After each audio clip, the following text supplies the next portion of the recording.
Okie dokie, hi guys, this is Banov. I decided to run away from that fight so that I could just keep on going. So here we are, the second official dungeon in this game.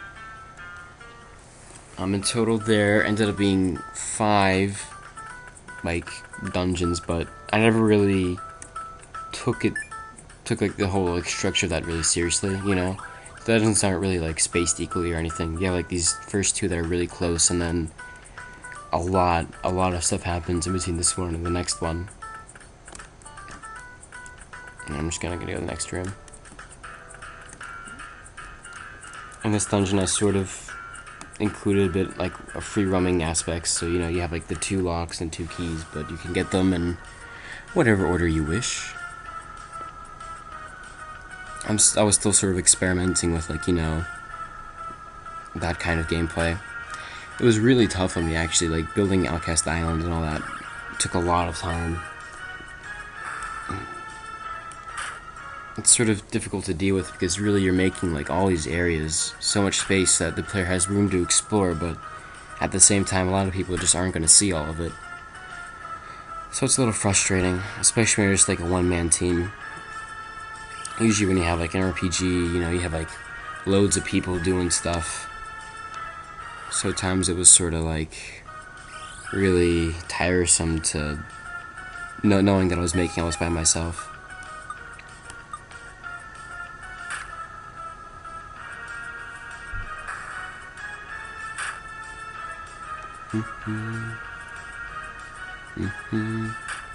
Jesus Christ. He's about to die. I think I'm like really underleveled or something.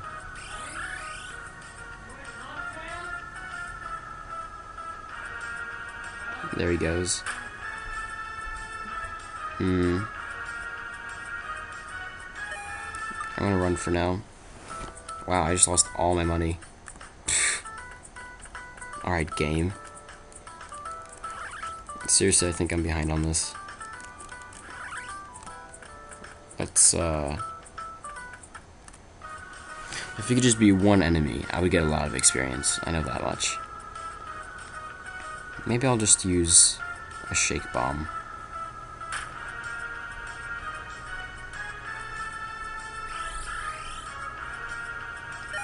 Pew, boop, because I have 3. I cheated on the tutorial. You can use your regular bombs to kill those guys instead of a shake bomb. And my strategy for these is just to jitter my wrist really quickly. That builds up your power really fast. And plus the game is running slow, so you get a little extra time. What? That's ridiculous. Okay.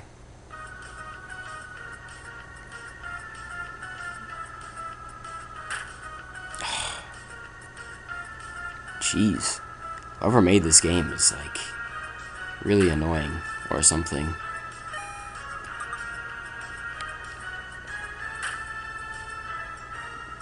Okie dokie, flame blast. Again. Jeez.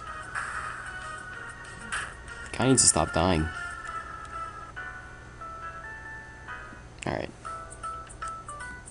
Another weird thing I did with the XP curve is that every level is worth just 100 XP. Whether you're level 1, level 99, it's always 100 experience. What changes is how much you get from each enemy.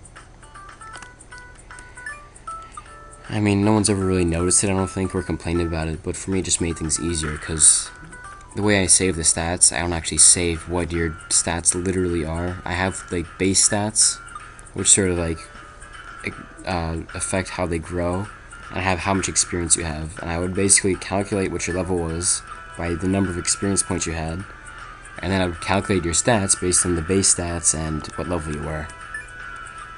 So that's an exciting look into the world of programming Dubloon.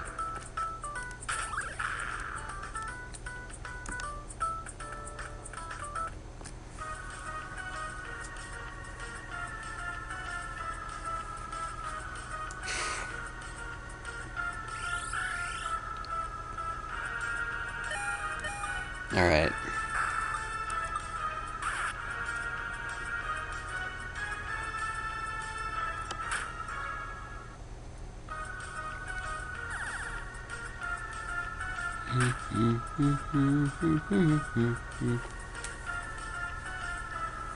Had a lot of fun making the dungeons. Usually it would go really quickly because I would just start and then I would finish in like a couple hours because I just would get really into it and like suddenly get all these ideas for puzzles and stuff. I mean, I've always been a huge fan of Zelda, and this is really like my first chance at making something really Zelda related, where you have like the items you can use and specific situations where you have to use them in. Oh, jeez, I'm getting thirsty.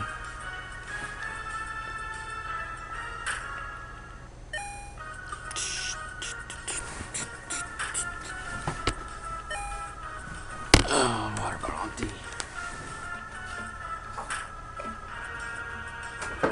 Other water bottle. Good. Okay. Not dead yet? There you go. How much is that worth? 81.69. Yeah, so you get a lot.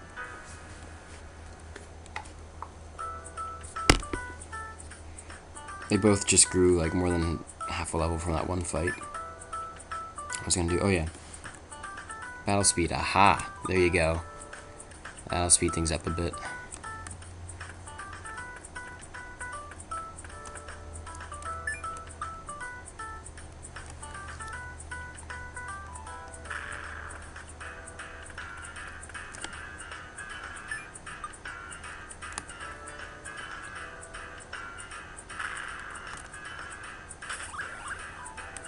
Alright, got the key.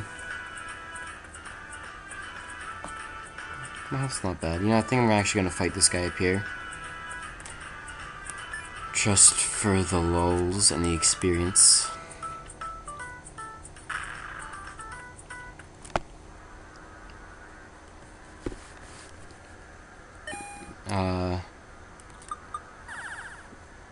So, I think one of the hardest things in making this game was doing the tile sets, because I really don't consider myself a very good artist. I'm okay at animating, I like drawing characters, but once you get to doing like backgrounds and tile sets and stuff, it starts to get really just bothersome for me. I really like, that was probably my least favorite part. Very challenging. But I was able to make pretty decent ones, I think, in the end. These ones were based pretty heavily off Pokemon. I think I started the game on like my DS and just like walked through the caves a little bit and sort of studied how they did the angles and stuff. It was sort of interesting.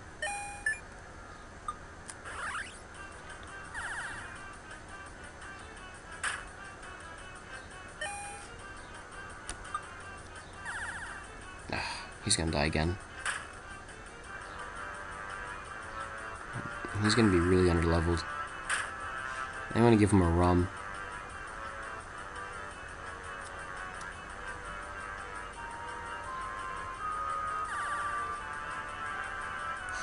Yeah, I decided really early on that rum was gonna be like the revival item. Oh, Jesus.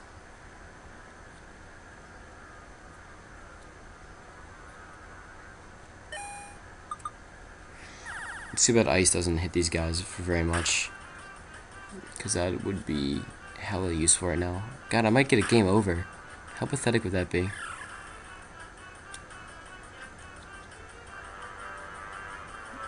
I think I have some jerky left. I'm gonna like go all out here.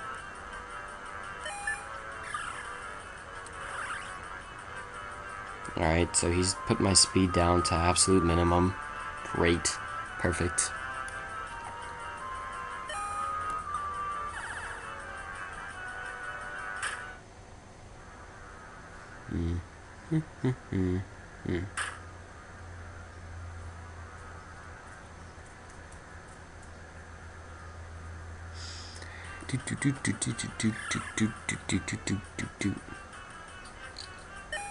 I'm actually getting like really into the game and I'm sort of forgetting to talk about it, which is why I did this video. What is there to say about this though, really? The enemies, I guess I could talk about. I could say that I made this ghost. I named him, what is it? I think Little Ghost. And people sort of automatically assumed when they played that, like, oh, okay, so like if later it was going to be a big ghost. I hadn't actually planned that out. I just sort of thought of him as a little ghost. But eventually I ended up putting a bigger ghost into the game. So I guess you could say that like players' reactions kind of drove that one, that decision.